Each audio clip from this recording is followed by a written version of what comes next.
Shalom, soyez tous salués dans le puissant nom de notre Seigneur Jésus-Christ. C'est comme je le dis toujours, c'est le nom qui a été donné. C'est un don gratuit. C'est un nom qui a été donné comme un don gratuit à ceux qui doivent être sauvés avant même la fondation du monde. Et cela ne dépend pas de toi ni de moi. Cela dépend de Dieu, de ce qu'il veut réellement, de ceux qu'il a choisis lui-même, sans avoir demandé l'avis des hommes. Tu es sauvé par prédestination, ou tu es condamné aussi par la même chose. Il n'est pas question de dire que c'est quand tu vas écouter que tu vas croire de toi-même.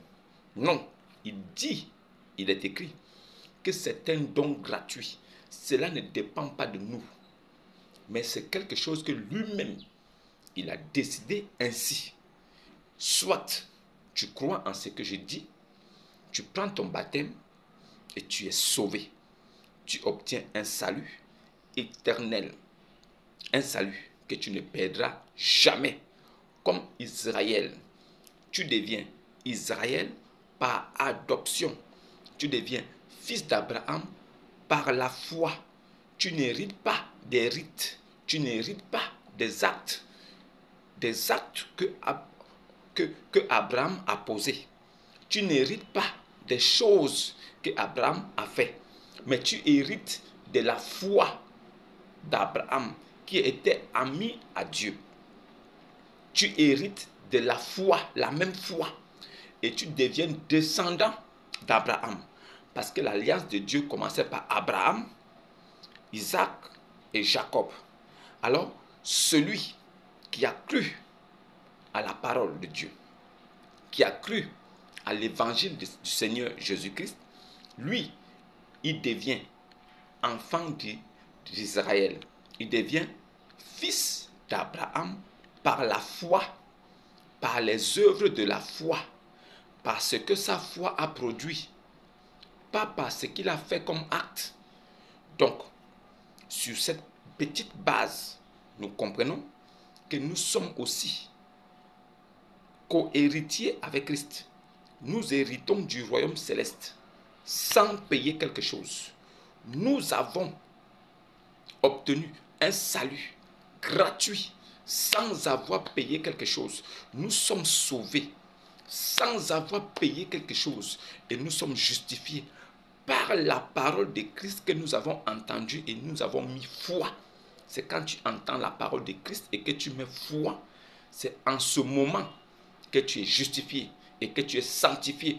Pas par l'acte que tu poses, pas par les œuvres des actes, non.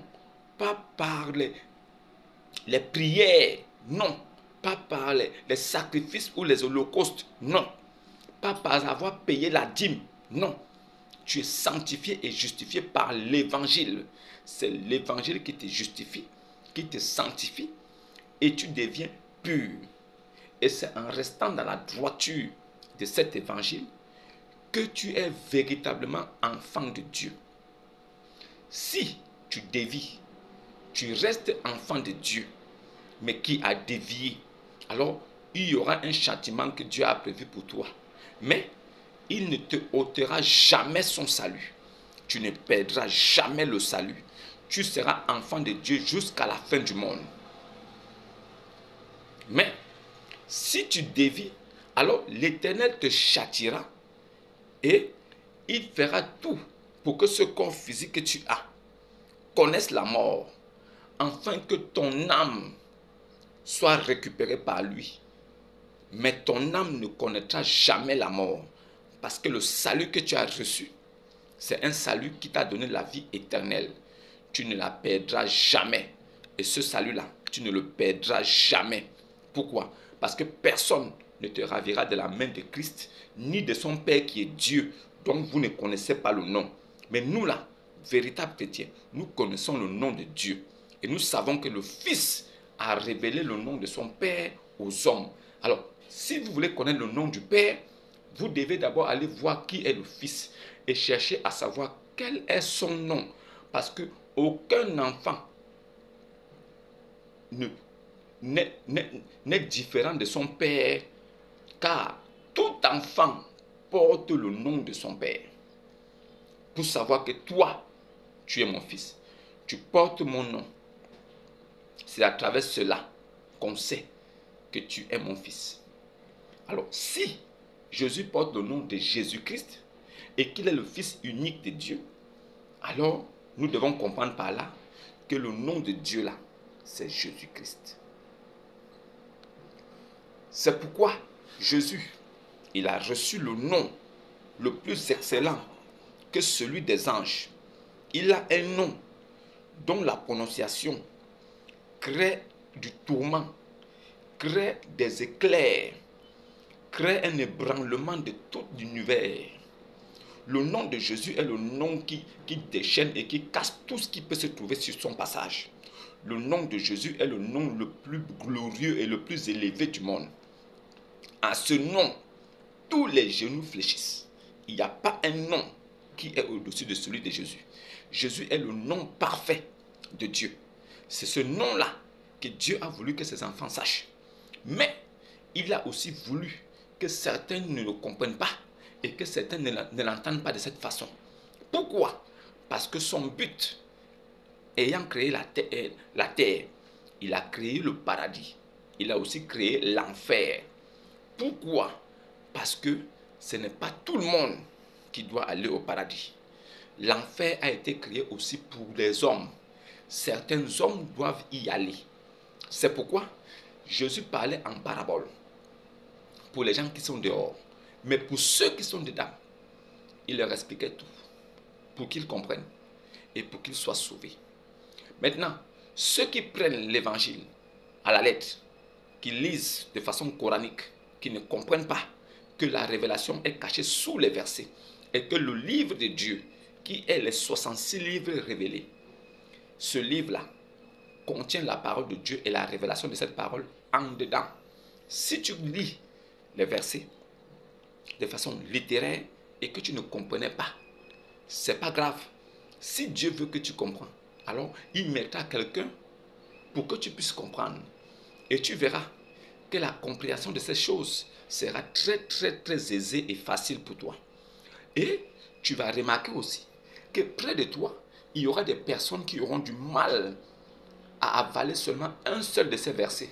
Parce que ces choses-là, elles sont cachées. Ces choses-là ne sont pas pour eux. C'est comme la nourriture avariée pour eux. Parce que vous recevez la nourriture qui nourrit votre esprit et votre âme. C'est bon. Mais il y en a qui trouvent cette nourriture avariée. Pourquoi? Parce que ce n'est pas de leur nourriture. Donc ne les en voulez pas pour ça. Aujourd'hui, j'aimerais attirer votre attention sur la dîme. J'aimerais attirer votre attention sur la dîme. J'ai dit, je ne prendrai pas la Bible entre les mains pour vous montrer que ce que je vais vous dire est fondé sur les Écritures et qu'il n'y a pas quelqu'un qui viendra dire le contraire de ce que je vais dire. Et vous comprendrez alors que la parole de Dieu est simple. Il ne faut pas que quelqu'un vienne vous expliquer ça. Que personne ne vienne vous expliquer des choses que vous pouvez lire et comprendre facilement. Maintenant, en ce qui concerne la dîme, j'entends des débats ci et là. Oh non, doit-on payer la dîme? Est-ce que la dîme doit être payée? Les gens ne sont pas obligés de payer la dîme. La dîme était dans l'Ancien Testament. La dîme... Qu'est-ce que vous appelez Ancien Testament et Nouveau Testament?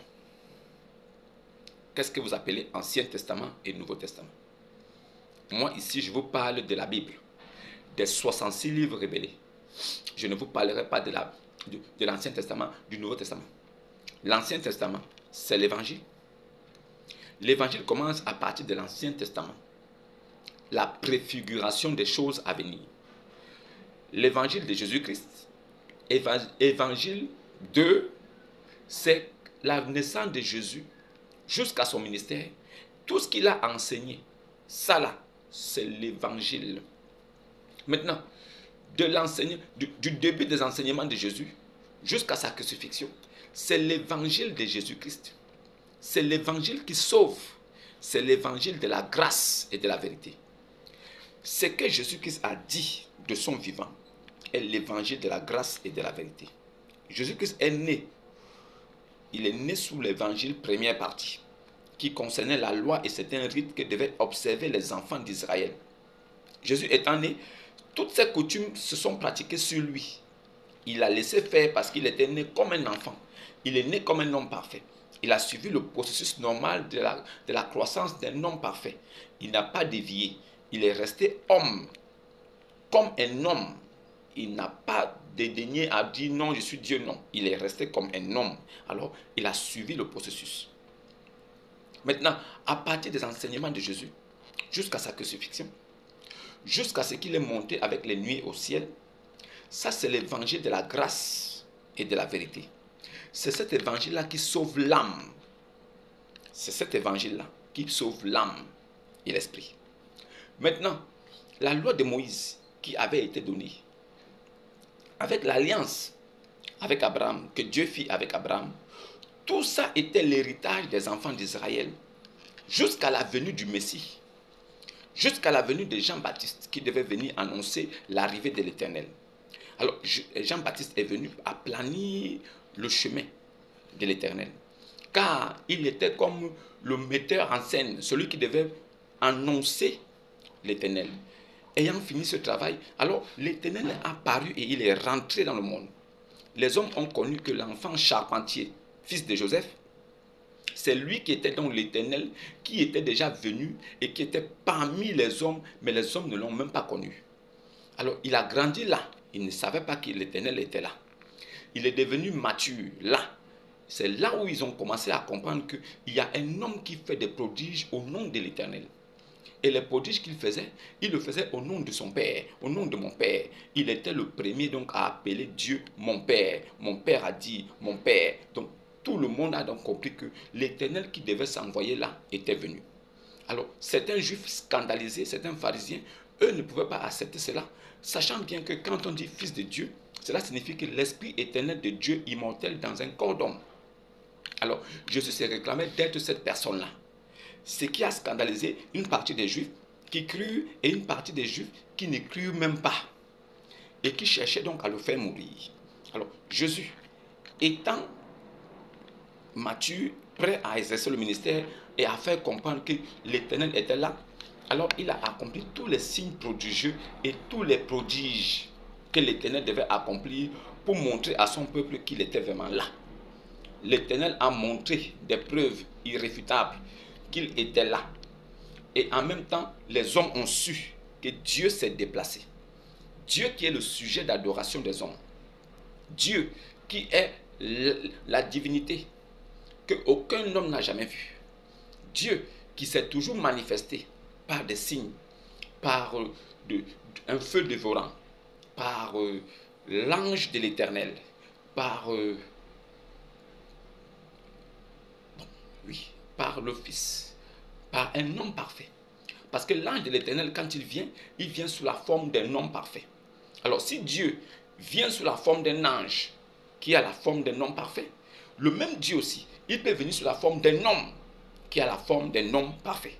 Ça c'est possible. Puisque un ange n'est pas un homme.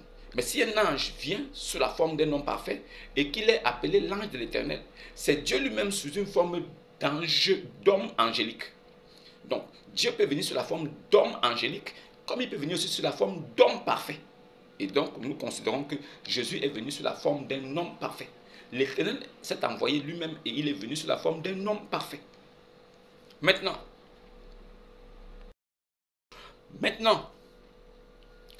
l'Éternel étant venu, nous l'avons vu et nous avons su. Comment avons-nous su et avons-nous vu? C'est juste parce qu'il a manifesté les dons, tous les dons complets du Saint-Esprit. Il a manifesté ces dons-là. Il a guéri, il a ressuscité les morts, il a annoncé la bonne nouvelle. Il est mort, ressuscité. Il est allé au séjour des morts. Il a pris les clés de la mort. Il est monté au ciel. Il a pris ceux qui devaient être sauvés, qui n'étaient pas là, avant qu'ils n'arrivent. Il est allé les prêcher là-bas. Il les a récupérés. Il est monté avec eux. Jésus est vivant au siècle des siècles. Quel homme peut être vivant au siècle des siècles? Ceux qui disent que non, si c'est comme ça, si nous on adore Adam, alors si nous on adore Jésus, ça veut dire que nous pouvons aussi adorer, et aussi peuvent donc adorer Adam. Pourquoi ils n'appellent pas Adam parmi les prophètes? Pourquoi quand ils citent les prophètes, ils ne mettent jamais le nom d'Adam? Certains disent que non, la prophétie de Daniel, n'entend pas là, c'est Cyrus. Pourquoi est-ce qu'eux, ils ne disent pas que Rasoul Cyrus? Oh non, Cyrus, Rasoul Allah. Cyrus, Rasoul Allah. Issa, Rasoul Allah. Pourquoi ils ne mettent pas Cyrus? La ruse et la tromperie. Si Cyrus est vraiment le Messie, alors qu'ils adorent, qu'ils nous disent tranquillement qu'eux, ils adorent Cyrus comme ils adorent Muhammad ibn Abi Kabsha. Abu al-Qasim, c'est lui qui a appelé le Rasoul de Allah. Pourquoi ils ne mettent pas aussi Cyrus là-bas? Bref, aujourd'hui, j'aimerais attirer votre attention sur quelque chose. Que vous compreniez bien. Suivez ma démarche pour que vous sachiez dans quoi vous êtes. Et que vous ne vous laissez plus tromper par certaines personnes qui viennent vous faire croire des choses. Parce que ils vont dans l'Ancien Testament qui est l'évangile, la préfiguration de l'évangile à venir, deuxième partie. Ils vont dans c'est-à-dire que l'annonce de l'accomplissement, l'annonce de l'accomplissement à venir de l'évangile, qu'ils appellent Ancien Testament, pour aller récupérer la dîme là-bas et vous dire que non, vous devez payer la dîme. Ils vous disent que vous devez payer la dîme. Bon, on va reprendre le cheminement. Melchisedec, roi de justice, roi de Salem, sacrificateur du Dieu très haut, qui n'avait ni généalogie, ni père, ni mère, qui n'avait ni commencement de jour, ni fin de vie, qui était le sacrificateur du Dieu très haut. Melchisedec, qui était immortel, apporta du vin et du pain à Abraham. Abraham lui-même, prophète de Dieu, ami de Dieu, paya la dîme de toutes choses à Melchisedec. Donc, le prophète Abraham a payé la dîme à Melchisedec. Étant couvert par l'alliance, pas par la loi. Alors, il payait la dîme, préfiguration des choses que devaient faire les Juifs plus tard. Puisque, après cela, Moïse, venu plusieurs centaines d'années plus tard, est venu et nous n'oublions pas que les sacrificateurs, depuis le temps d'Abraham jusqu'au temps de Moïse de la loi, étaient les seuls à pouvoir rentrer dans la tente d'assignation, aller offrir des holocaustes, des sacrifices à Dieu. Dieu n'écoutait que les sacrificateurs. Moïse lui-même, étant sacrificateur, était celui qui était la bouche de Dieu pour les hommes. Dieu parlait à travers lui. Et c'est comme ça que même la tribu de Lévi, qui est venue plus tard, dont sont descendus tous les sacrificateurs, eux aussi étaient la bouche de l'Éternel pour les hommes. Il n'y avait que eux qui pouvaient entrer dans la présence de Dieu. Qu'est-ce que signifie entrer dans la présence de Dieu? Cela signifie parler à Dieu face à face, même sans le voir dans le secret, parler avec Dieu face à face et être exaucé sans passer par un sacrificateur. C'est ça qu'on appelle sacrificateur. Le sacrificateur est celui qui peut parler avec Dieu face à face et dont Dieu peut se révéler à lui pour l'enseignement et l'édification de tout le peuple. C'est ça le sacrificateur. Maintenant, nous considérons que sous l'ordre de Melchisedec, tous les enfants d'Israël, étant sous la loi, sous le joug de la loi, étaient tous des religieux. Pourquoi? La loi les tenait captifs. Il y avait des choses qu'il fallait faire. Ils devaient observer le sabbat, qui était le samedi. Il fallait passer toute la journée sans rien faire et à jeûne, sans rien manger. Il fallait aussi priver les animaux domestiques et des champs, qui étaient des animaux de compagnie, sans leur donner à manger ni à boire. Il fallait priver tout le monde et rester dans un jeûne perpétuel de toute une journée. C'était ça le sabbat. C'était ça l'observation du sabbat. Maintenant, Ceux qui disent ici, de notre temps, que non, non, non, le sabbat, il faut observer le sabbat. Ça veut dire que eux, le jour du sabbat, ils ne doivent ni manger, ni boire. Les animaux de champ et les animaux domestiques qu'ils ont ne doivent ni manger, ni boire. Ils doivent se priver et rester assis, chacun en train de prier dans la synagogue. Ce n'était pas en esprit et en vérité. C'était par des œuvres. Il ne fallait pas manger de porc, il ne fallait pas boire du vin, il ne fallait pas faire ceci, il fallait pas... Tout ça là contribuait à renforcer la religion qui tenait captifs les enfants d'Israël. Cela ne concernait pas une autre nation. Il ne faut pas qu'une autre nation vienne dire que non, non, ça ne vous concernait pas. Même moi qui vous parle, qui suis des nations, ça ne me concernait pas. Cela concernait seulement les authentiques enfants d'Israël nés de souche. Les enfants de souche d'Israël, c'était leur partage. Ils étaient des religieux. Cette religion les tenait, qui était la loi. Il ne fallait pas faire ceci, il ne fallait pas faire ceci. Tout cela était bon, mais ne pouvant même pas sauver leur âme. Seulement pour les garder purs. Mais même là, ils n'étaient même pas purs. C'était la loi qui tenait les enfants d'Israël captifs de ces choses-là. Maintenant, quand Jésus vient, avant qu'il ne vienne, il a dit à Abraham, donne-moi ton fils, ton unique, celui que tu aimes tant. Abraham a pris Isaac, il l'a mis sur le bûcher. Il voulait le couper le cou. Alors une voix de l'Éternel se fit entendre disant, non, à travers ton acte que tu poses, je reconnais que vraiment tu as confiance en moi et tu sais que je peux toutes choses. Laisse ton fils, prends plutôt le bélier qui est là. Allez, viens l'immoler. Mais Abraham, quand il a pris le bélier, il l'a déposé sur le bûcher. Il a coupé le cou. Oui, le bélier est mort. Alors, ils ont mis du feu. Ils ont calciné complètement la viande et le bélier qui est monté au ciel. Parce que le bélier, il est bélier parce qu'il est vivant. Mais dès qu'il est déjà sur le bûcher et la gorge tranchée, il est la viande. Alors, la viande fut brûlée complètement. L'holocauste et la fumée est montée vers le ciel. Ceux qui font des sacrifices là, qui tuent mouton ou bélier ou le bœuf, et après ils partagent la viande là, ils mangent là, vous êtes des maudits. Écoutez bien.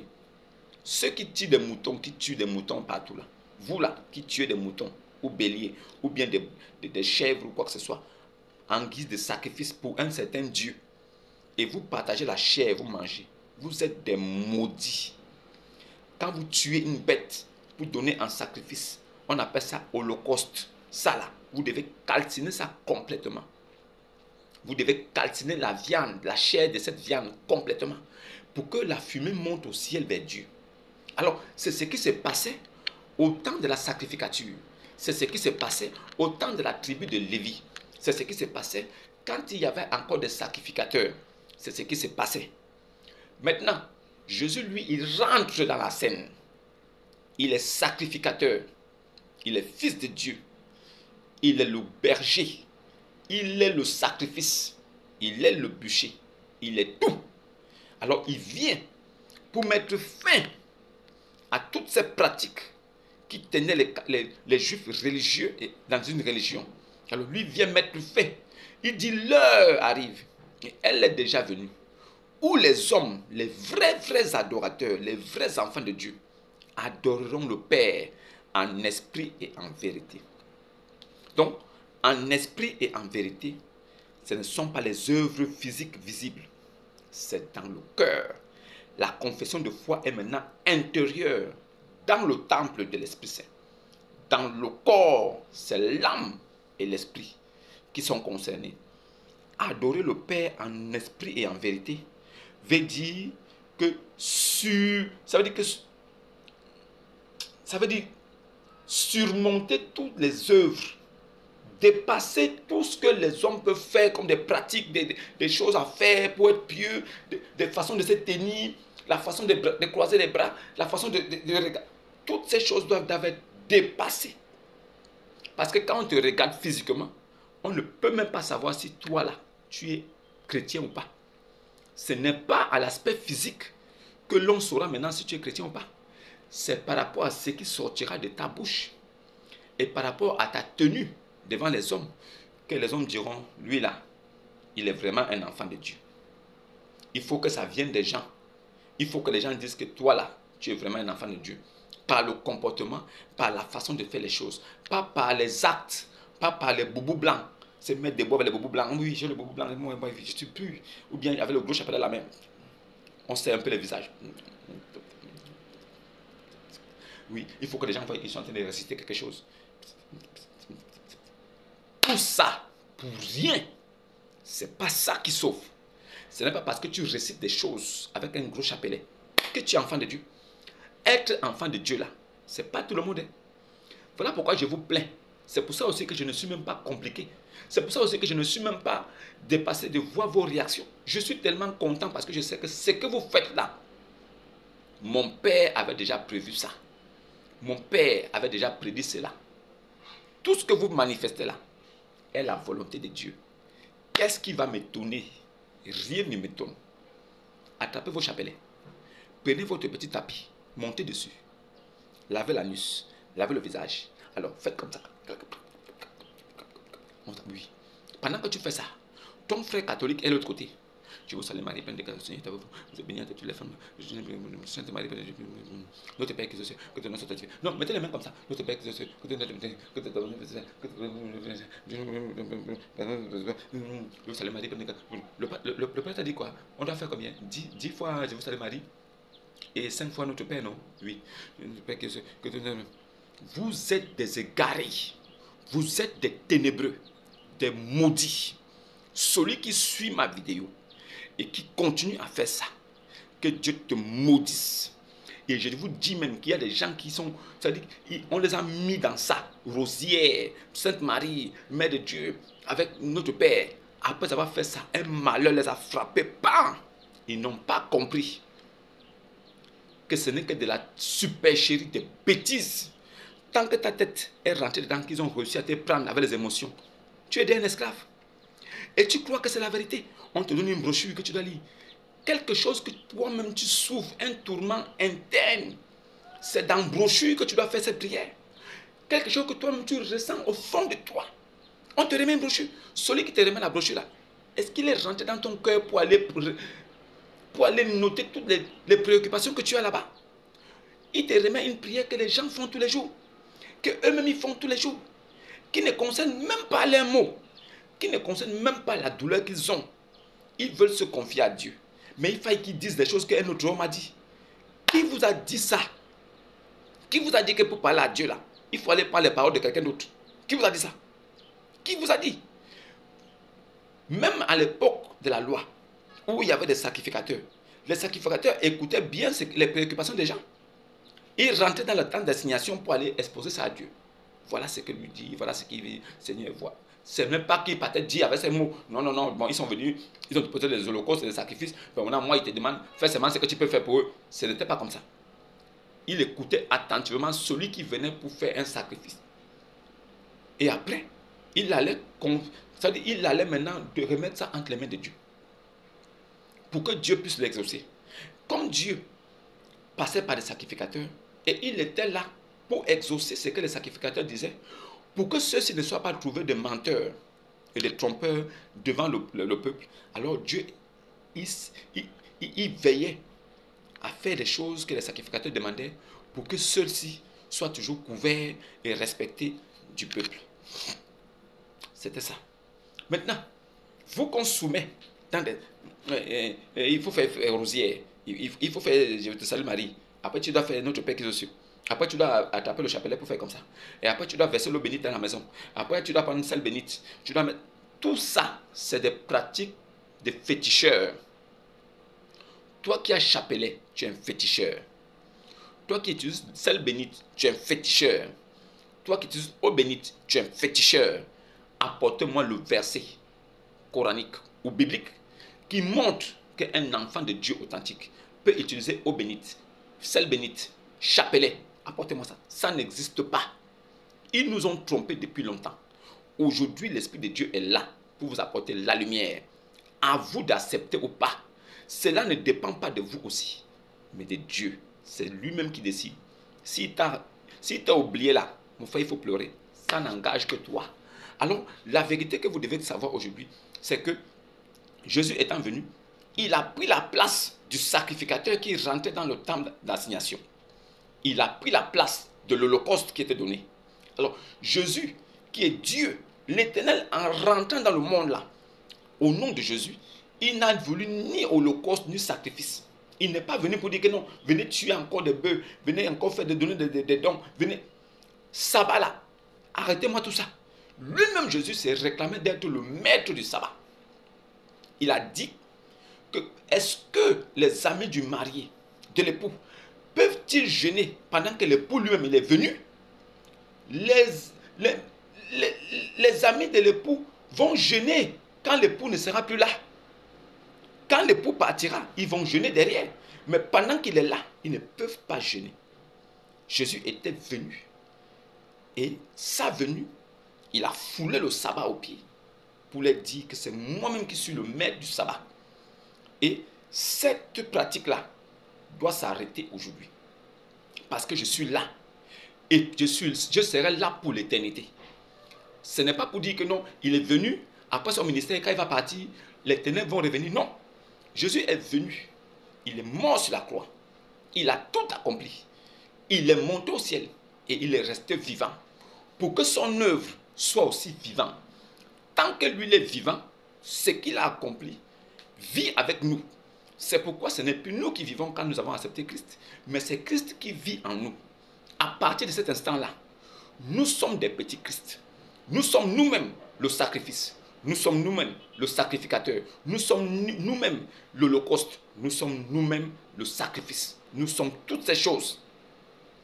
Sous l'ordre de Jésus-Christ, nous sommes des sacrificateurs vivants. Tout véritable chrétien, même s'il ne s'est pas encore révélé, même s'il n'a pas encore écouté la parole de Dieu, qu'il a révélé sa vraie nature, il est un sacrificateur. Il est un prophète. Il n'est pas le prophète, il est un prophète. Alors, tout véritable chrétien est un sacrificateur et un prophète. Il est une lumière. Il est la vérité. Il est le chemin. Tout vrai chrétien est toutes ces choses qu'il a héritées de l'époux. Un vrai chrétien, il est toutes les choses que Jésus représente aux yeux du monde. C'est pourquoi lui-même il porte le nom de chrétien. Et du fait de porter le nom de chrétien, il est persécuté par les juifs et par les musulmans.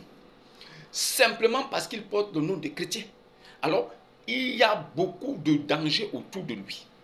Il est comme une pierre précieuse qui brille au loin, dont la lumière dérange les ténèbres. Du fait qu'ils soient là, les juifs et les musulmans sont dérangés. Ils sont carrément dépassés. Ils veulent même le faire mourir. Ils veulent le faire disparaître. C'est comme ça aussi que était la vie de notre rabbi. Lui, Jésus, il a subi toutes ces choses. On voulait le faire disparaître. On voulait le tuer. Parce qu'il était ce que nous sommes aujourd'hui. Alors, le sacrifice, la dîme et toutes ces choses, Jésus a dit que celui qui veut exercer la justice de Dieu, il doit exercer la compassion et la miséricorde. Exercer la justice de Dieu, c'est de manifester la compassion et la miséricorde. Donc nous, étant sous l'ordre de Jésus-Christ, qui est venu comme sacrificateur, comme à l'époque de Melchisédek, il ne s'est pas seulement arrêté comme sacrificateur, parce que Melchisédek était sacrificateur du Dieu très haut. C'était tout. Il n'était pas sacrifice. Il n'était pas l'holocauste. Il n'était pas l'agneau du sacrifice.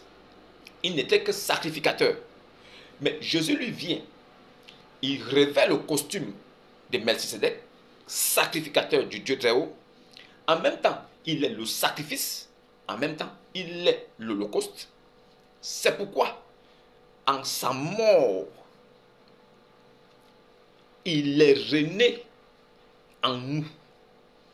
Nous sommes sacrificateurs.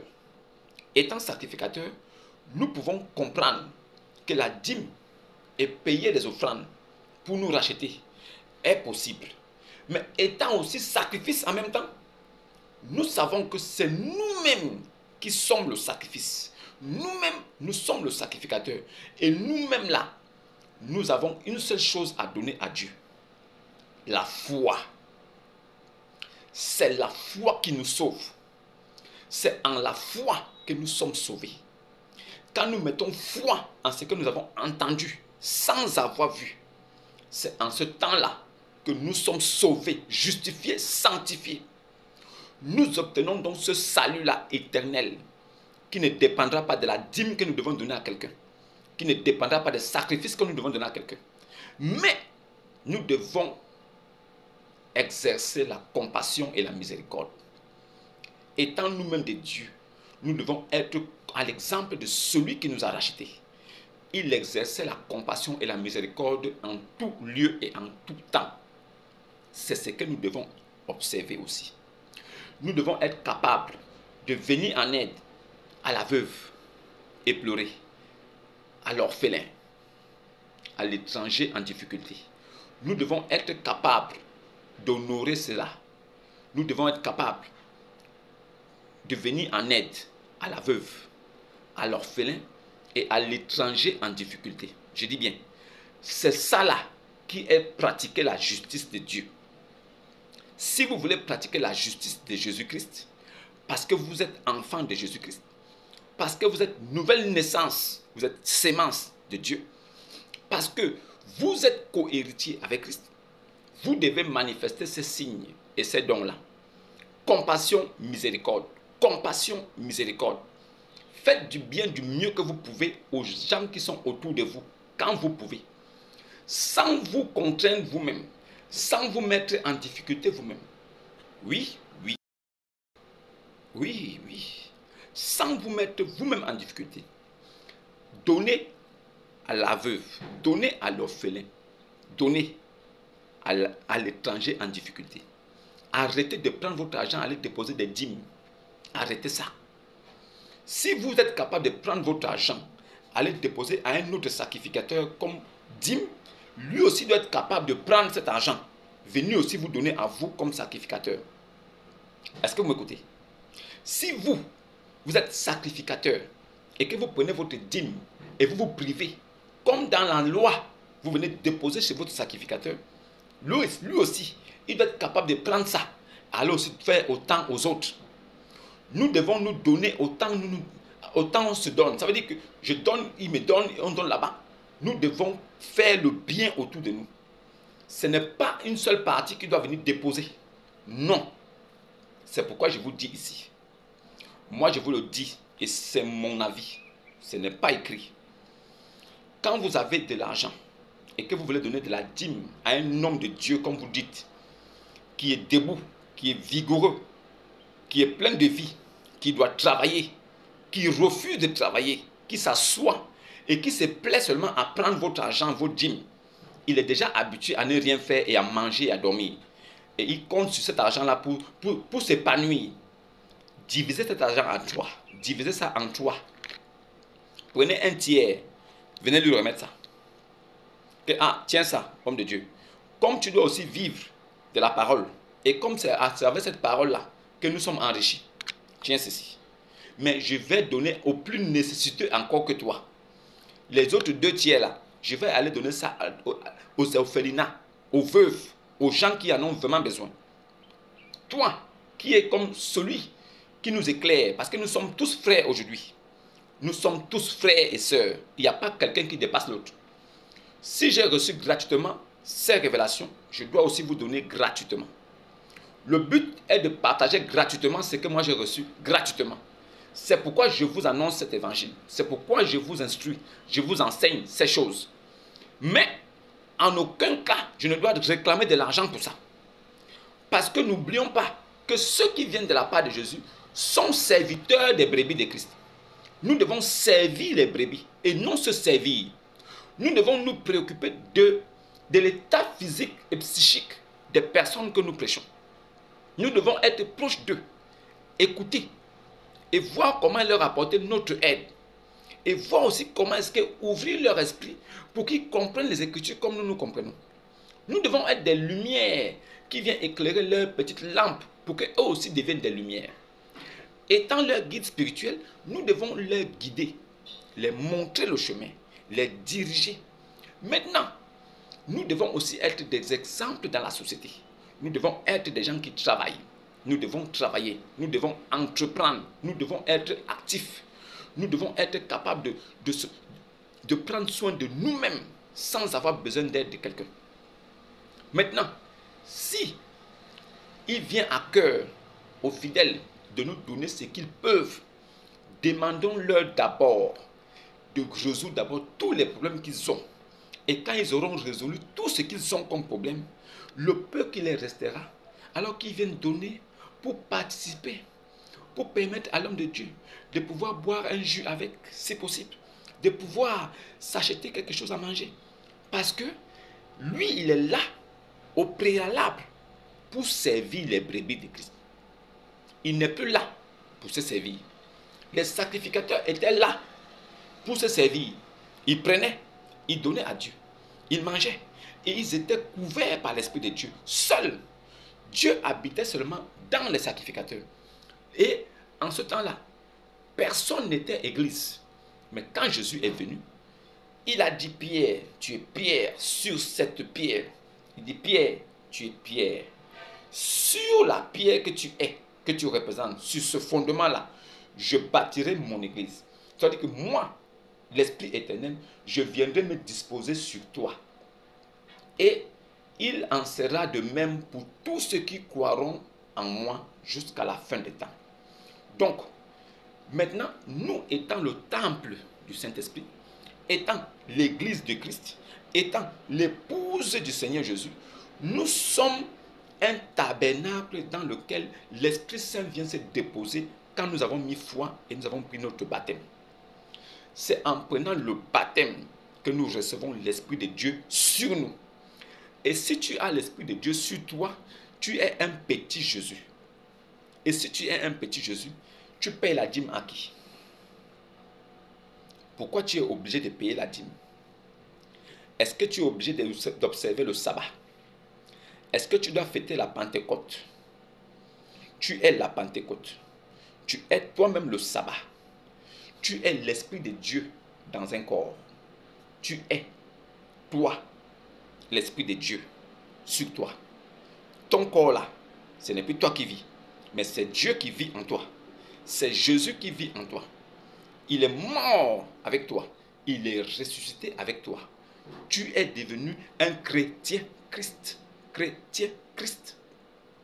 Alors, toi-même, étant sacrificateur, étant sacrifice, holocauste, tu payes la dîme à qui?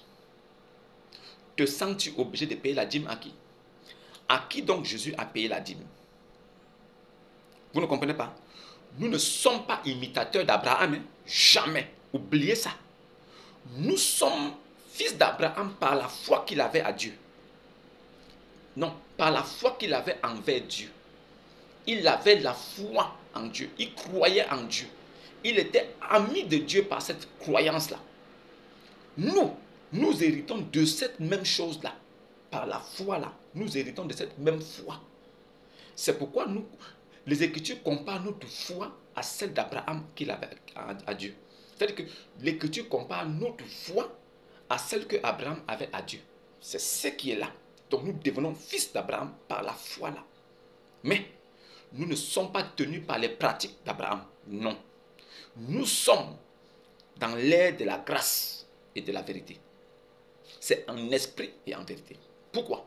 Parce que maintenant, le tabernacle de Dieu n'est plus dans le ciel, ou bien n'est plus dans la tente d'assignation.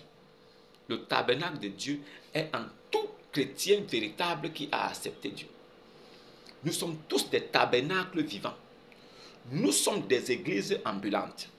À partir de là, je vous demanderai ici, si vous avez un peu d'argent qui vous reste, après avoir résolu tous vos problèmes, après avoir pensé même aux problèmes à venir qui sont là, qui arrivent, et que vous vous sentez à l'aise, vous voyez qu'il vous reste quelque chose, mettez une machette dessus, paf, prenez une partie, achetez du riz, achetez des choses pour donner aux orphelins, allez-y dans des orphelinats, allez déposer ça là-bas. Allez-y rendre visite à la veuve en difficulté. Faites un petit marché, allez-y déposer là-bas. Allez-y rendre visite à l'étranger qui souffre, qui n'est pas dans son pays, qui a des difficultés parce qu'il a eu des soucis et il a du mal à joindre les deux bouts. Allez-y vers lui. Écoutez-le. Passez un peu de temps avec lui. Donnez-lui ce que vous avez. Pas pour vous mettre vous-même en difficulté. Résolvez d'abord tous vos problèmes et allez vers lui. Ah, frère, c'est compliqué en ce moment, voilà. Tiens, c'est ce que j'ai gardé pour toi ici. Essaye de voir comment tu peux tenir avec ça même une semaine. Le temps que Dieu fasse grâce et que tu trouves quelque chose à faire. Soyez observateur. Soyez attentif autour de vous. Il y a des personnes qui souffrent autour de vous dont vous ignorez la présence. Vous vous contentez de penser à aller au dimanche, comme pour vous le dimanche est devenu un jour de sabbat. Vous croyez qu'en allant déposer la dîme devant les gens comme ça, on voit, oh, la soeur elle vient avec l'enveloppe, elle dépose, elle est venue déposer la dîme, elle marche maintenant comme ça. Elle pense que c'est comme ça qu'elle sera sauvée. Elle croit qu'elle est même dans la vérité. Ce pasteur-là qui est déjà habitué à recevoir l'argent, il ne peut plus se lasser de ça. Si vous lui dites que non, on ne doit plus te donner la dîme, mais il va mourir. Il est habitué à prendre gratuitement, à recevoir gratuitement. Il ne s'occupe même pas de vous. Vos problèmes personnels ne le regardent pas. Il s'en fiche. Ce qui l'intéresse là, c'est la dîme ou offrande. Dîme et offrande. Alors, il vous partage des prophéties comme des petits bonbons. Juste pour vous faire croire que non, il a prié. Mais il oublie de vous dire que vous tous réunis là, si vous êtes vraiment réunis au nom de Jésus-Christ, vous êtes tous des sacrificateurs comme lui. Au même titre. Mais lui, il a reçu un don. La parole de Dieu lui est révélée. Alors, il doit vous faire aussi un don gratuit de ces choses-là pour que vous compreniez qui vous êtes. Parce que vous êtes des sacrificateurs, mais vous ne connaissez pas vraiment votre nature. Vous êtes des sacrifices, mais vous ne connaissez pas qui vous êtes.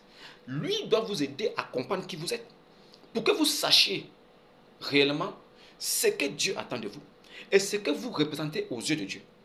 Pour que vous compreniez que les sacrifices et les dîmes que vous partez verser dans des assemblées là sont inutiles. Donnez une petite part. Certains se privent même au point où ils donnent la dîme et il n'a plus rien. Ils commencent à souffrir tout le mois. Mais qui vous a dit que Jésus est venu pour que vous souffriez? Qui vous a dit que Jésus est mort sur la croix pour que vous soyez maintenant, que vous ayez en partage la douleur et la souffrance? On serre le cœur, on est là.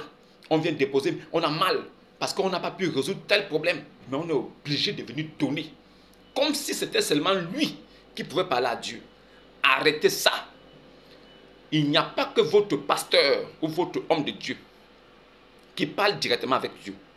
Vous-même, vous êtes capable de parler directement avec Jésus. Le seul médiateur entre Dieu et les hommes, c'est Jésus-Christ. Alors, si vous croyez que votre pasteur là, il s'appelle Jésus, ou bien c'est lui Jésus qui est manifesté, allez-y donc parler avec lui. Comme ça, lui va parler avec Dieu. Mais ce n'est pas le cas. Il n'est qu'un frère. Il est votre frère en Christ. Si vous avez comme seul médiateur Jésus, alors allez-y dans le lieu secret. Jésus vous a même montré comment prier. Allez dans les lieux secrets et fermez la porte. Priez votre Dieu qui est dans le secret. Lui là, c'est lui-même qui vous mettra les paroles dans le cœur pour que vous lui sortez ça. Et il va vous exaucer parce qu'il sait que vous avez prié en esprit et en vérité. Vous n'avez pas besoin d'aller crier dans les assemblées. Oh Jésus, oh Seigneur, oh Seigneur. Ça là, c'est de la folie manifeste. C'est de l'émotion à outrance. Ce n'est pas Jésus-Christ qui est là-bas. Vous confondez chrétiens et soi-disant chrétiens. Ceux-là, ils ne sont pas chrétiens. Maintenant, si vous savez que pour prier, il faut aller dans les lieux secrets. Priez votre Dieu qui est dans le secret. Si vous savez ça, que votre voisin même ne doit même pas savoir que vous priez. Votre copain qui est dehors ne doit pas savoir que vous avez prié. C'est l'arme fatale de la prière pour tout bon chrétien.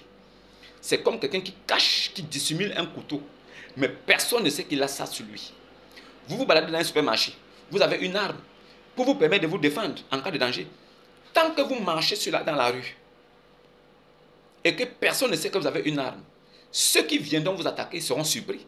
C'est vous-même qui allez les surprendre. Quand vous allez sortir l'arme, ceux qui sont devant vous vont fuir parce qu'ils n'attendaient pas ça. Mais si vous vous mettez quelque part Ah, j'ai un couteau, hein, vous voyez. J'ai un couteau ici.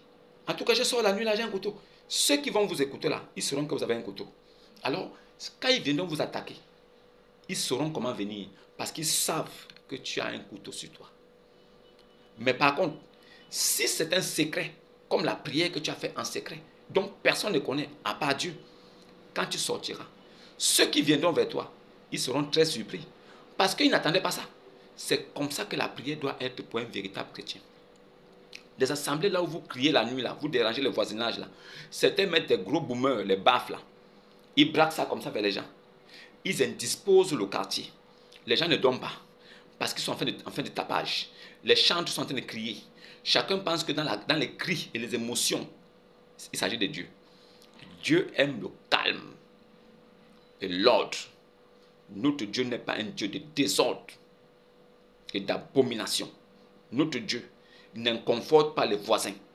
Le Dieu que nous prions ne dérange pas le voisinage avec de la nuisance sonore. Notre Dieu là, il est lent à la colère. Vous ne verrez même pas ça. Vous n'entendrez même pas du bruit. Parce que des vraies assemblées de Dieu écoutent le prédicateur. Il parle à une voix compréhensible. Il sait qu'il s'adresse à ses frères. Alors il parle de façon audible, de façon calme, pour que ceux qui sont là bien comprennent. Il n'est pas question de crier Holy Ghost fire, Holy Ghost fire, Holy Ghost fire. Ça là, c'est de la folie à outrance. Manifestée. C'est de la magie. C'est de la supercherie. De la bêtise humaine qui a confondu esprit et vérité à manifestation physique visible, qui est la représentation de l'orgueil de l'homme pour montrer aux autres hommes qu'on est là. Il faut montrer aux gens qu'on prie. Il faut que les gens sachent qu'on est pasteur. On crie au micro. Il faut que les gens le voient crier. Il transpire des bêtises. Et le fondement de ce qu'il fait n'est même pas sur les Saintes Écritures. Ça là, vous êtes dans ça. Vous avez habitué vos pasteurs, vos hommes de Dieu à l'argent. Ils sont devenus cupides au point où, si vous dites aujourd'hui que vous ne les donnez pas, ça va devenir un problème. Mais sachez une chose, les sacrificateurs prenaient l'argent, ils rentraient dans la tente d'assignation, allaient faire des sacrifices et donner des holocaustes parce que c'était leur travail. Dieu étant lui-même venu dans le nom de Jésus-Christ, il est venu accomplir ce que les sacrificateurs faisaient. Il a pris la place du sacrificateur et du sacrifice que allait donner le sacrificateur. Donc il est devenu les deux. Maintenant, après sa mort, il a accompli toutes choses. Le Messie a tout accompli. Si vous comprenez bien ce que je dis, le Messie a tout accompli. Il s'est donné lui-même en devenant un sacrifice pour le monde. C'est-à-dire qu'il est devenu un signe expiatoire qui a nettoyé tous nos péchés. En sa mort, le péché d'Adam nous a quittés. Ceux qui ont cru en Jésus, le péché d'Adam l'a quitté. Il est devenu libre. Il est devenu comme Adam était au jardin d'Éden, dans la présence de Dieu. Aujourd'hui, véritable chrétien qui a pris son baptême au nom de Jésus, il peut s'approcher de Dieu comme Adam le faisait dans le jardin. Il peut parler à Dieu face à face dans le lieu secret. Il peut appeler son Père par le médiateur et le seul qui est Jésus. Alors il peut appeler son Père, il peut prier dans le lieu secret. Ce qui est sûr, le Père l'a entendu. Si le Père veut, il va l'exaucer. Vous n'avez plus besoin d'aller voir un pasteur. Prie pour moi, papa. Pasteur, prie pour moi. C'est la bêtise. Oh, l'homme de Dieu, prie pour moi. Il va prier quoi pour toi? Il va prier quoi pour toi? Tu ne connais même pas qui tu es. Vous êtes quel genre de chrétien? Quel est ce genre de chrétien qui ne sait pas que le Christ a tout accompli pour lui? Et que lui-même, il est un sacrificateur, un prophète et un sacrifice. Même si ces choses ne sont pas révélées, mais il faille que celui qui a la lumière puisse l'enseigner ces choses pour qu'il comprenne sa position et qui il est. À partir de là, il pourra maintenant vivre sa vraie vie chrétienne. Le sacrifice a été accompli. Le sacrificateur a été accompli. Aujourd'hui, nous sommes dans un royaume des sacrificateurs en Jésus-Christ. Nous sommes des sacrificateurs dans Jésus. Alors, il n'y a plus de sacrifice ni de dîmes à donner de force. Mais, à mon avis, vous devez donner quelque chose à l'homme de Dieu, un petit peu, pour qu'il puisse de temps en temps boire un jus, manger quelque chose, parce qu'il vous enseigne, et c'est bien normal que les enseignements qu'il vous donne, qu'il puisse quand même aussi reprendre des calories après. Mais ce n'est pas de donner même 10, ça là, ne donnez plus votre argent comme ça à des pasteurs.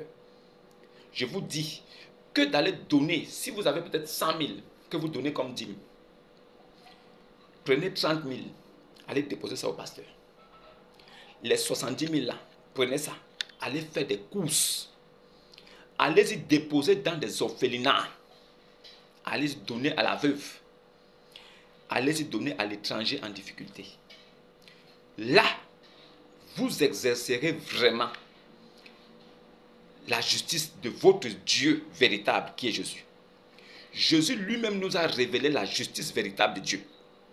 Il a dit, celui qui veut exercer la justice véritable de Dieu doit faire la compassion et la miséricorde.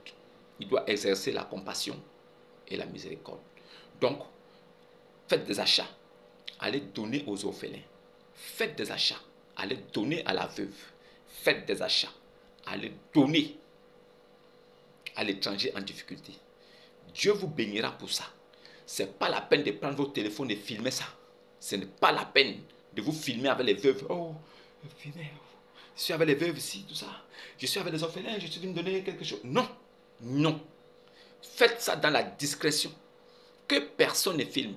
Si vous-même vous voulez garder des photos, des souvenirs de ces gens-là, parce qu'on ne sait jamais, alors faites une photo que vous pouvez garder en vous, en souvenir. Mais de temps en temps, répétez cette opération tant que vous vivez. Dieu vous bénira abondamment parce qu'il réside sur sa parole. C'est lui-même qui a dit que exercer la justice de Dieu, c'est de pratiquer la miséricorde et la compassion. Donc celui qui fait ça, il est dans la droiture de l'Éternel, il sera béni.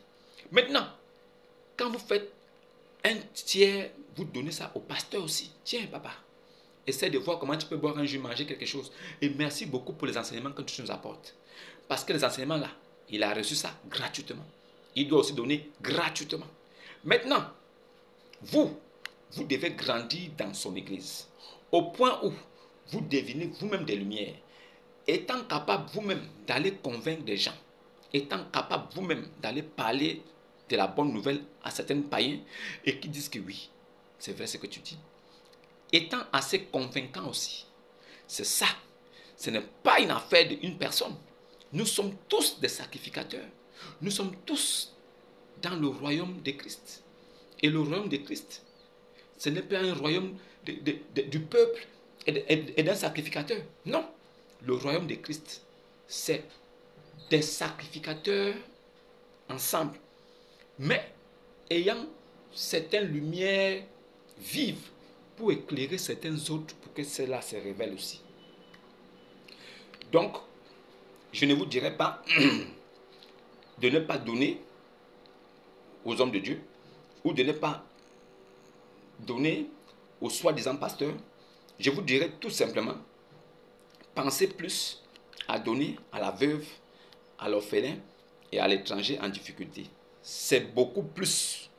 Ça là, ça a plus d'impact aux yeux de Dieu que d'aller nourrir quelqu'un qui est valide, qui peut travailler, qui peut être un exemple dans la société, mais qui préfère s'asseoir et attendre que vous faites tout pour lui.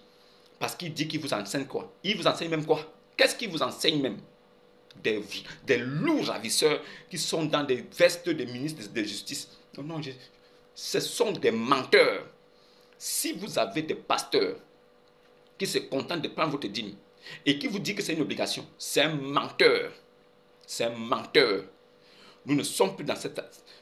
Oui, c'est vrai, l'Ancien Testament, le Nouveau Testament, la Torah et l'Évangile, la loi et la grâce et la vérité sont ensemble, d'accord? Mais nous ne sommes plus tenus par la religion du peuple juif. Cette religion-là ne nous concerne pas. Nous sommes des païens. qui avons hérité de la parole de Dieu plus tard.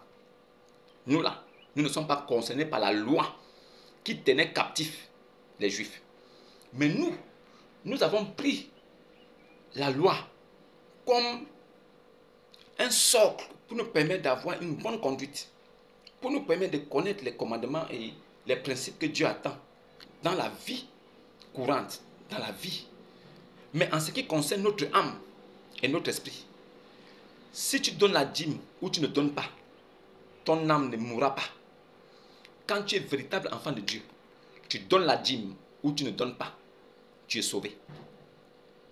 Tu donnes la dîme ou tu ne donnes pas, tu es sauvé. Tu as déjà un salut. Et ce n'est pas parce que tu ne donnes pas au pasteur que ce salut-là va se perdre. Ce n'est pas parce que tu ne donnes pas à ce faux pasteur que ton salut va se perdre. Ou bien tu as un salut qui vient quand tu donnes la dîme et le salut part quand tu ne donnes pas. C'est faux. Si tu as cru, ce n'est pas le pasteur. Les paroles qui sortent de la bouche du pasteur, ce ne sont pas ses paroles. Si tu crois en ce qu'il dit, ça veut dire que tu crois en Jésus. Alors tu prends ton baptême, tu deviens brebis de Christ. Tu n'es pas brebis de ce pasteur. Ce pasteur-là, il est ton frère. Lui aussi, il est une brebis. Mais il est un guide. Ça veut dire que c'est une brebis parmi vous les brebis, mais qui est là pour vous guider. Donc, tu lui donnes ce que tu peux, ayant résolu d'abord tous tes problèmes. Oui, c'est ça qu'on appelle être chrétien. Quand tu te sens à l'aise, tu donnes par ton bon vouloir, pas parce que tu es contraint, sachant toi-même que tu es sacrificateur, sachant toi-même que tu es sacrificateur, que tu es un prophète, que tu es un sacrifice déjà. Si Jésus vit en toi et que toi, tu vis en Jésus, tu donnes le sacrifice de quoi? Tu donnes la dîme de quoi encore? Sachant très bien que Jésus déjà a tout payé. Abraham avait donné la dîme de tout. Une dîme physique. Jésus là, il est venu tout racheter. Il a donné une dîme spirituelle, éternelle. Vous ne perdez plus jamais le salut quand vous avez cru en Jésus. Si vous mettez foi en Jésus, vous ne perdrez plus jamais le salut. Vous donnez la dîme ou pas, vous ne perdrez jamais le salut. Alors, comprenez bien ce que j'ai dit. Exercez plutôt la justice de Dieu. Arrêtez d'engrossir votre pasteur, votre faux oint, votre faux prophète. Pensez plutôt à donner à la veuve, à l'orphelin, à l'étranger en difficulté. C'est ça là qui est de pratiquer la vraie justice de Jésus-Christ. Si tu veux pratiquer la justice de Jésus-Christ, donne à l'orphelin, donne à la veuve et donne à l'étranger en difficulté.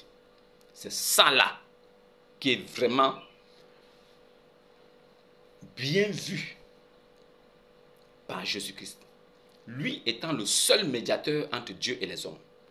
L'Écriture a bien souligné ça. Jésus-Christ, homme. Seul médiateur entre Dieu et les hommes. Jésus-Christ, homme.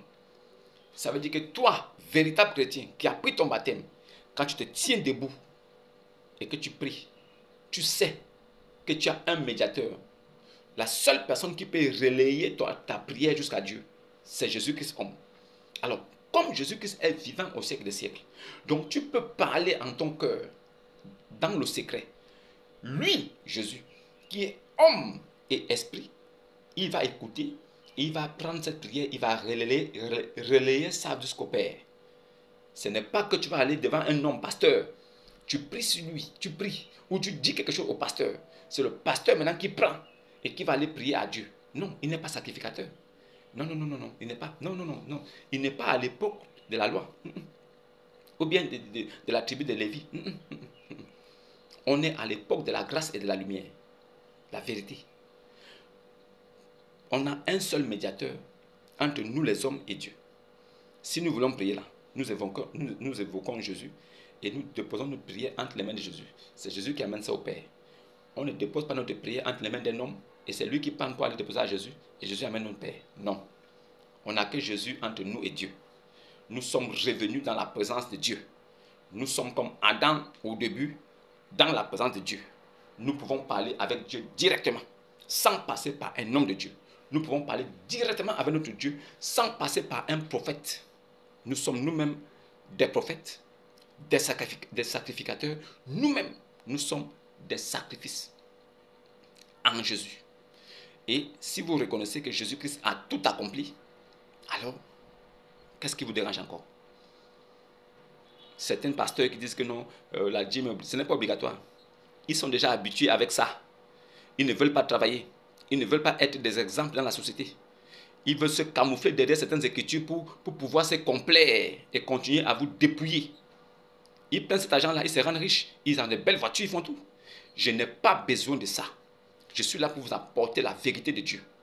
Et tout ce qui concerne la dîme doit être donné de façon volontaire. C'est-à-dire que celui qui est enseigné, il comprend que, ah, homme de Dieu, tiens ça, ça va t'aider. Homme de Dieu, tiens ça. Chacun vient donner ça de façon discrète. Chacun vient donner sa part de façon discrète. Le peu que Dieu te met à cœur, tu viens, tu donnes. Ce n'est pas une obligation. Ce n'est même pas une obligation. Si tu veux, tu donnes. Tu veux, tu ne donnes pas. Mais, il est obligatoire pour toi d'exercer la justice et la compassion. Il est obligatoire pour toi d'exercer la justice de Dieu. C'est une obligation. Tout véritable enfant de Dieu doit exercer la justice de Dieu. Ça, c'est une obligation.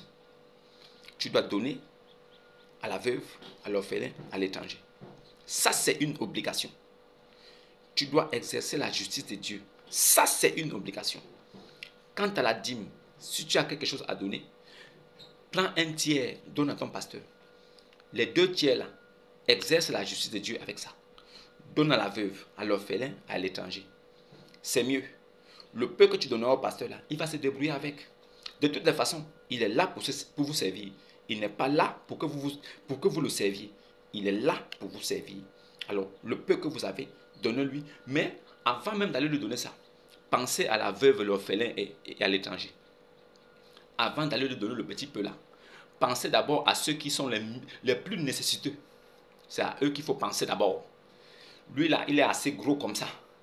Il prend les grosses voitures. Regardez la différence. Au lieu de prendre une petite voiture, il prend une grosse voiture qui coûte cher.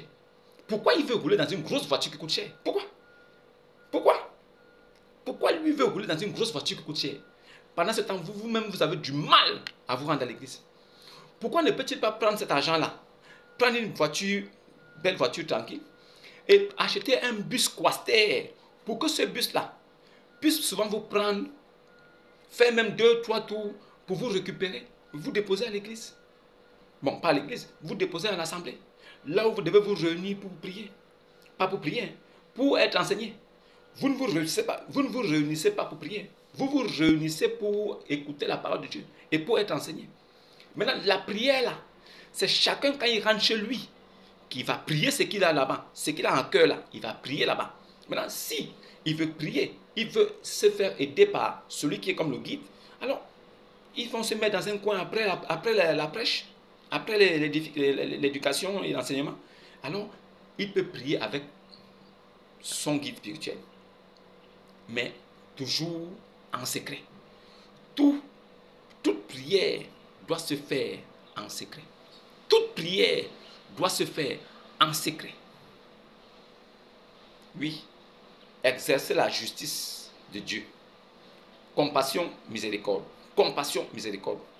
Le petit peu qui vous reste, donnez à celui qui est comme l'homme de Dieu, qui aime les belles voitures, les grosses voitures qui coûtent plus cher là. Pendant ce temps, vous souffrez, vous marchez pour aller prier. Vous marchez pour aller au culte. Vous n'avez même pas de moyens de transport. Lui prend votre argent pour se rendre beau, des belles vestes. Il vient toujours bien habillé. Il vous impressionne. En fait, il vous montre que lui, il a réussi. Il n'est pas une réussite. Sa réussite, c'est votre argent. C'est votre argent qui fait sa réussite. Donc, arrêtez de l'enrichir. Arrêtez ça. Arrêtez. Allez donner aux plus nécessiteux. Lui là, donnez-lui un petit peu, il se débrouille avec ça. Il est là pour vous servir. Il n'est pas là pour se servir. Et ils sont devenus comme ça, accros à ces choses-là, cupides. Ils ne veulent plus laisser. Et à chaque fois que quelqu'un dit que non, la dîme n'est plus obligatoire, je dis d'accord, je dis amen. Oui, ce n'est plus obligatoire. Nous ne sommes plus au temps de la loi. Et nous ne sommes plus au temps des sacrificateurs. Si le Messie n'a pas tout accompli, d'accord, mais si Jésus a tout accompli, pourquoi nous exiger encore de donner encore un sacrifice, de donner la dîme? Pourquoi? Pourquoi on n'est pas obligé? Nous ne sommes pas obligés. Mais moi, je vous dis, et c'est mon avis, donnez un tout petit peu, un tiers, je dis bien un tiers de ce que vous avez, donnez ça à votre pasteur. Il va se débrouiller avec ça. Le reste là, prenez ça, faites des achats, allez déposer dans des orphelinats, donnez à la veuve et à l'étranger. J'insiste là-dessus. Pratiquez la justice de Dieu. Les vrais enfants de Dieu pratiquent la justice de Dieu. Donnez à l'orphelin, donnez à l'étranger, donnez à la veuve. Donnez là-bas. Commencez par donner là-bas avant de donner ce qui vous reste là à votre pasteur. Il est un homme, il doit se battre, il est un homme. Il doit être un exemple de réussite. Il doit travailler, il doit faire une activité, il doit entreprendre. Il ne faut pas qu'il s'asseye pour dire que non, lui, il sait déjà Dieu, c'est suffisant. Ce n'est pas suffisant. Va travailler. Va travailler, ce n'est pas ça.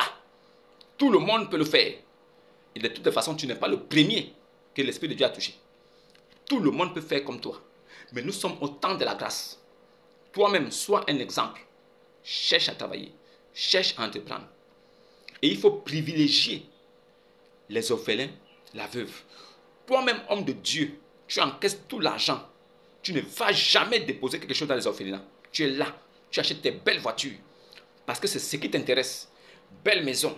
Tu vis dans le luxe. C'est ça qu'on appelle homme de Dieu. Non. Tu n'es pas venu pour te servir des gens.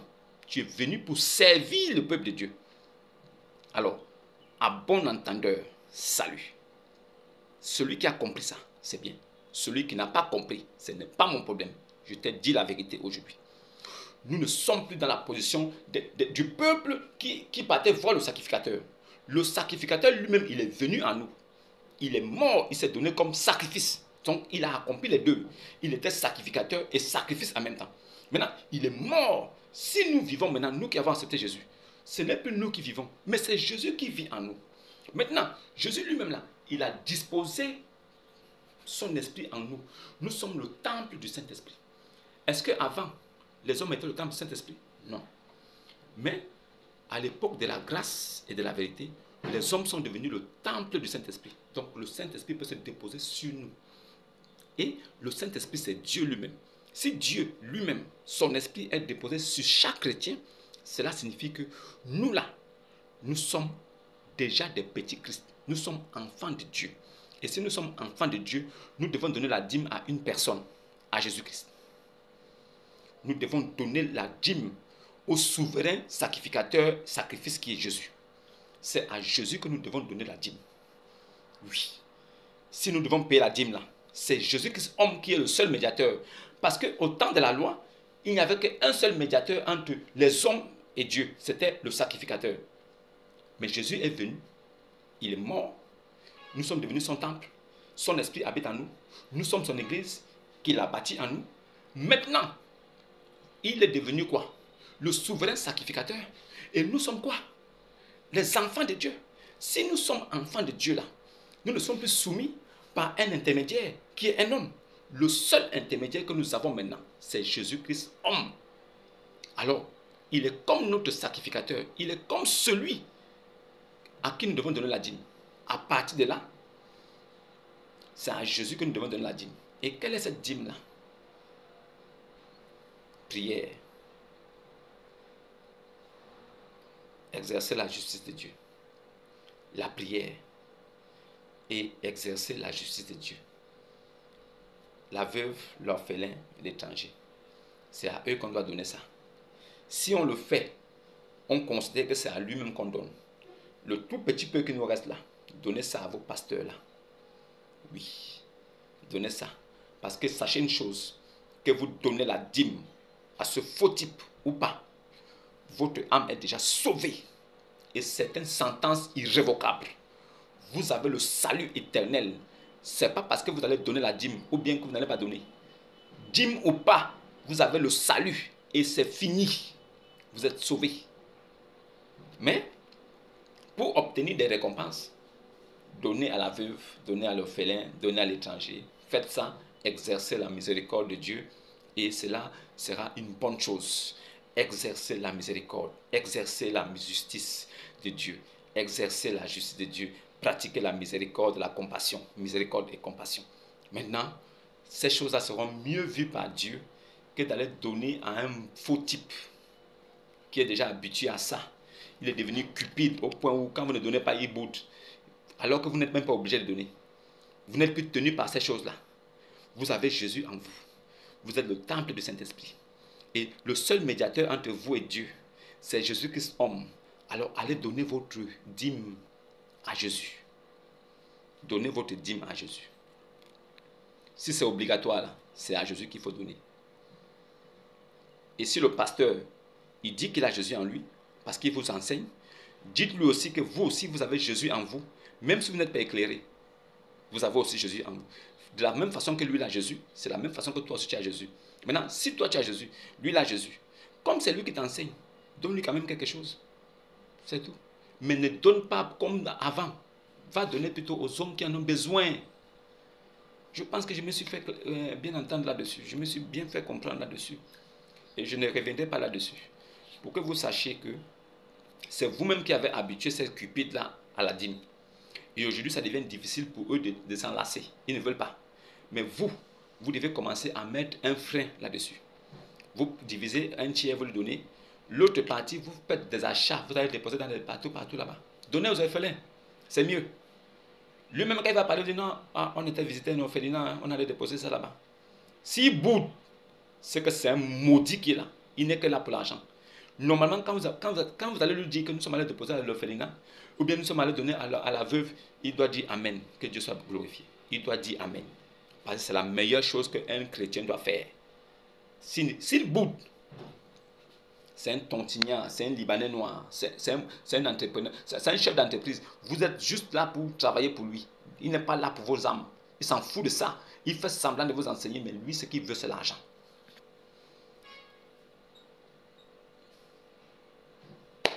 C'est rentré. Voilà. J'espère que vous avez bien écouté ce que j'ai dit. Et demain, je ferai une vidéo. Je ferai une vidéo pour vous parler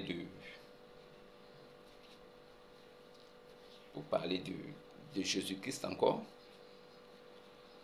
Je parlerai de Jésus-Christ. Et je vous expliquerai ce que veut dire médiateur. Je vous expliquerai ce que veut dire médiateur. Quand on dit le seul médiateur, que les hommes comprennent que c'est la seule personne par laquelle on peut passer. Alors, si les gens ont fabriqué Maman Marie et d'autres personnes, si nous on s'en tient seulement à ce qui est écrit, le seul médiateur Jésus-Christ homme, cela signifie quoi? Alors, comment un prêtre catholique peut avoir la Bible entre ses mains? Mais, il prend Maman Marie, il a pris, alors que la Bible qu'il a entre les mains dit que le seul médiateur c'est Jésus-Christ, homme. Comment c'est possible? Vous-même, réfléchissez un peu. Comment c'est possible? Tu tiens un livre de foi, tu dis que c'est le livre-là qui t'a envoyé. C'est la parole qui est dans ce livre-là. Le responsable de cette parole-là qui t'a envoyé. Tu viens devant les hommes. Tu sais bien que ce livre-là dit qu'il n'y a qu'un seul médiateur entre toi et le peuple et Dieu. C'est Jésus-Christ homme. Mais tu viens, tu prends Maman Marie, tu mets là. Tu veux qu'on fasse quoi de toi? Tu veux qu'on te dise quoi? Ne manquez pas la vidéo de demain. N'oubliez pas, laissez vos préoccupations en commentaire.